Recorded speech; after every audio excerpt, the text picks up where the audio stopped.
KSRTC bus ಪಲ್ಟಿಯಾಗಿದೆ. ಭಾರೀ ಅನಾಹುತ ಒಂದು ಸ್ವಲ್ಪದ್ರಲ್ಲಿ ತಪ್ಪಿದೆ. ರಸ್ತೆ ಬದಿಯ ಮುಳ್ಳಿನ ಪೊದೆಯಲ್ಲಿ ಏಕಾಏಕಿ ಉರುಳಿ ಬಿದ್ದಿದೆ ಕೆಎಸ್ಆರ್ಟಿಸಿ ಬಸ್. ಈ ಘಟನೆಯಾಗಿರುವುದು ಬಾಗಲಕೋಟೆ ತಾಲೂಕಿನ ಬಾಗಲಕೋಟೆ ಜಿಲ್ಲೆಯ ಜಮಖಂಡಿ ತಾಲೂಕಿನ ಹಿಪ್ಪರಗಿ ಜಲಾಶಯದ ಬಳಿ. ಘಟನೆಯಲ್ಲಿ ಪ್ರಯಾಣಿಕರಿಗೆ ಹಾಗೆ ಸಿಬ್ಬಂದಿಗೆ ಸಣ್ಣ ಪುಟ್ಟ ಗಾಯಗಳಾಗಿದ್ದಾವೆ. ಬೆಳಗಾವಿಯ ಅಥಣಿಯಿಂದ ಜಮಖಂಡಿಗೆ ಈ ಬಸ್ ಬರ್ತಾ ಇತ್ತು. ಆ ಸಂದರ್ಭದಲ್ಲಿ ಏಕಾಏಕಿ ಬಸ್ ಪಲ್ಟಿಯಾಗಿರುವುದು ಗಮನಿಸ್ತಾ ಇದ್ದೀರಿ ದೃಶ್ಯಗಳಲ್ಲಿ. ಅದೃಷ್ಟವಶಾತ್ ಯಾರಿಗೂ ಯಾವುದೇ ರೀತಿಯಾದಂತಹ ಪ್ರಾಣಾಪಾಯ ಆಗಿಲ್ಲ. ಆದರೆ ಪ್ರಯಾಣಿಕರು ಹಾಗೆ ಸಿಬ್ಬಂದಿ ಗಾಯಗೊಂಡಿದ್ದಾರೆ ಎನ್ನುವಂಥ ಮಾಹಿತಿ ಇದೆ. ಏಕಾಏಕಿ ಬಸ್ ಪಲ್ಟಿಯಾಗ್ಬಿಟ್ಟಿದೆ. ಅದು ಕೂಡ ತಗ್ಗು ಪ್ರದೇಶ, ಪ್ರಪಾತದ ರೀತಿ ಕಾಣಿಸ್ತಾ ಇದೆ. ಆ ಭಾಗಕ್ಕೆ ಏಕಾಏಕಿ ಬಸ್ ಪಲ್ಟಿಯಾಗ್ಬಿಟ್ಟಿದೆ. ಹಲವರು ಗಾಯಗೊಂಡಿದ್ದಾರೆ ಎನ್ನುವಂಥ ಮಾಹಿತಿ ಇದೆ.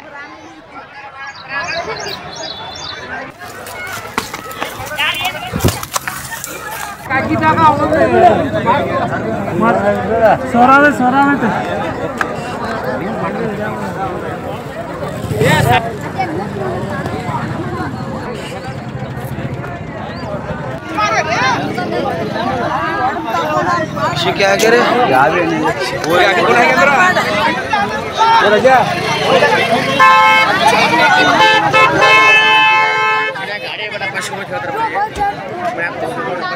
ಮತ್ತಷ್ಟು ಡೀಟೇಲ್ಸ್ ನಮ್ಮ ಪ್ರತಿನಿಧಿ ಕೃಷ್ಣ ಹಾದಿಮನಿ ನೀಡ್ತಾ ಹೋಗ್ತಾರೆ. ಕೃಷ್ಣ, ಜಲಾಶಯದ ಸಮೀಪವೇ ಆಗಿರುವಂತಹ ಅವಘಡ ಇದು. ಸ್ವಲ್ಪ ಹೆಚ್ಚು ಕಮ್ಮಿ ಆಗಿದ್ರು ದುರಂತಾನೇ ಸಂಭವಿಸಿ ಬಿಡ್ತಾ ಇತ್ತೋ ಏನೋ. ಎಷ್ಟು ಜನ ಪ್ರಯಾಣಿಕರಿದ್ರು? ಆ ಪ್ರಯಾಣಿಕರ ಕಂಡೀಷನ್ ಸದ್ಯ ಯಾವ ರೀತಿ ಆಗಿದೆ? ಎಲ್ಲರನ್ನೂ ರಕ್ಷಣೆ ಮಾಡಲಾಗಿದ್ಯಾ ಹೇಗೆ?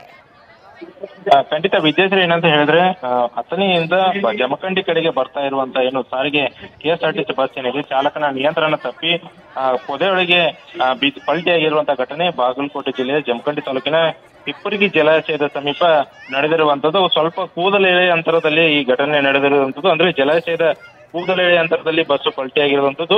ಅದೃಷ್ಟವಶಾತ್ ಏನಂದ್ರೆ ಜಲಾಶಯದಿಂದ ಬಿದ್ದಿಲ್ಲ. ಹೀಗಾಗಿ ಪ್ರಯಾಣಿಕರಿಗೆ ಯಾವುದೇ ರೀತಿಯಾದಂತಹ ಗಂಭೀರವಾದ ಗಾಯಗಳಾಗಿಲ್ಲ. ಜೊತೆಗೆ ಏನಂತಂದ್ರೆ ಚಾಲಕ, ನಿರ್ವಾಹಕರು ಮತ್ತೆ ಏನ್ ಬಸ್ ನಲ್ಲಿ ಪ್ರಯಾಣಿಸ್ತಿದ್ದಂತ 30 ಜನ ಏನ್ ಪ್ರಯಾಣಿಕರಿದ್ದಾರೆ ಅವ್ರಿಗೆಲ್ಲರಿಗೂ ಕೂಡ ಸಣ್ಣ ಪುಟ್ಟ ಗಾಯಗಳಾಗಿದ್ದು. ಎಲ್ಲರನ್ನೂ ಕೂಡ ಸ್ಥಳೀಯರಾಗಿರ್ಬೋದು, ಮತ್ತೆ ಪೊಲೀಸರಾಗಿರ್ಬೋದು, ಮತ್ತು ಅಗ್ನಿಶಾಮಕ ಸಿಬ್ಬಂದಿ ಏನಿದ್ದಾರೆ ಅವರೆಲ್ಲರೂ ಗಾಯಾಳುಗಳ ಪ್ರಯಾಣಿಕರನ್ನ ಬಸ್ ನಿಂದ ಹೊರ ತಂದು ಅವರನ್ನ ಸ್ಥಳೀಯ ಸರ್ಕಾರಿ ಆಸ್ಪತ್ರೆಗೂ ಕೂಡ ದಾಖಲು ಕೂಡ ಮಾಡಿರುವಂತದ್ದು. ಜೊತೆಗೆ ಏನಂತ ಹೇಳಿದ್ರೆ ಅಲ್ಪ ಸ್ವಲ್ಪ ಪ್ರಮಾಣದ ಅಂದ್ರೆ ಹೆಚ್ಚಿನ ಪ್ರಮಾಣದ ಪೆಟ್ಟಾಗಿರುವಂತ ಏನು ಪ್ರಯಾಣಿಕರನ್ನ ಜಮಖಂಡಿ ತಾಲೂಕು ಆಸ್ಪತ್ರೆಗೆ ರವಾನೆ ಮಾಡಿರುವಂತದ್ದು. ಸದ್ಯ ಘಟನೆಯಲ್ಲಿ ಏನು ಚಾಲಕನ ನಿಯಂತ್ರಣ ತಪ್ಪಿದ್ದಕ್ಕೆ ಈ ಘಟನೆಗೆ ಮೂಲ ಕಾರಣ ಅಂತಾನೆ ಹೇಳಲಾಗ್ತದೆ. ಸ್ಥಳಕ್ಕೆ ಕೂಡ ಜಮಖಂಡಿಯ ಪೊಲೀಸರು ಕೂಡ ದೌಡಾಯಿಸಿದ್ದು ಈ ಕುರಿತು ಪ್ರಕರಣವನ್ನು ಕೂಡ ದಾಖಲಿಸಿಕೊಂಡು ಈ ಕುರಿತು ತನಿಖೆಯನ್ನು ಕೂಡ ಕೈಗೊಂಡಿರುವಂತದ್ದು. ವಿದ್ಯಾಶ್ರೀ, ಥ್ಯಾಂಕ್ ಯು ಕೃಷ್ಣ ತಮ್ಮೆಲ್ಲ ಡೀಟೇಲ್ಸ್ಗೆ.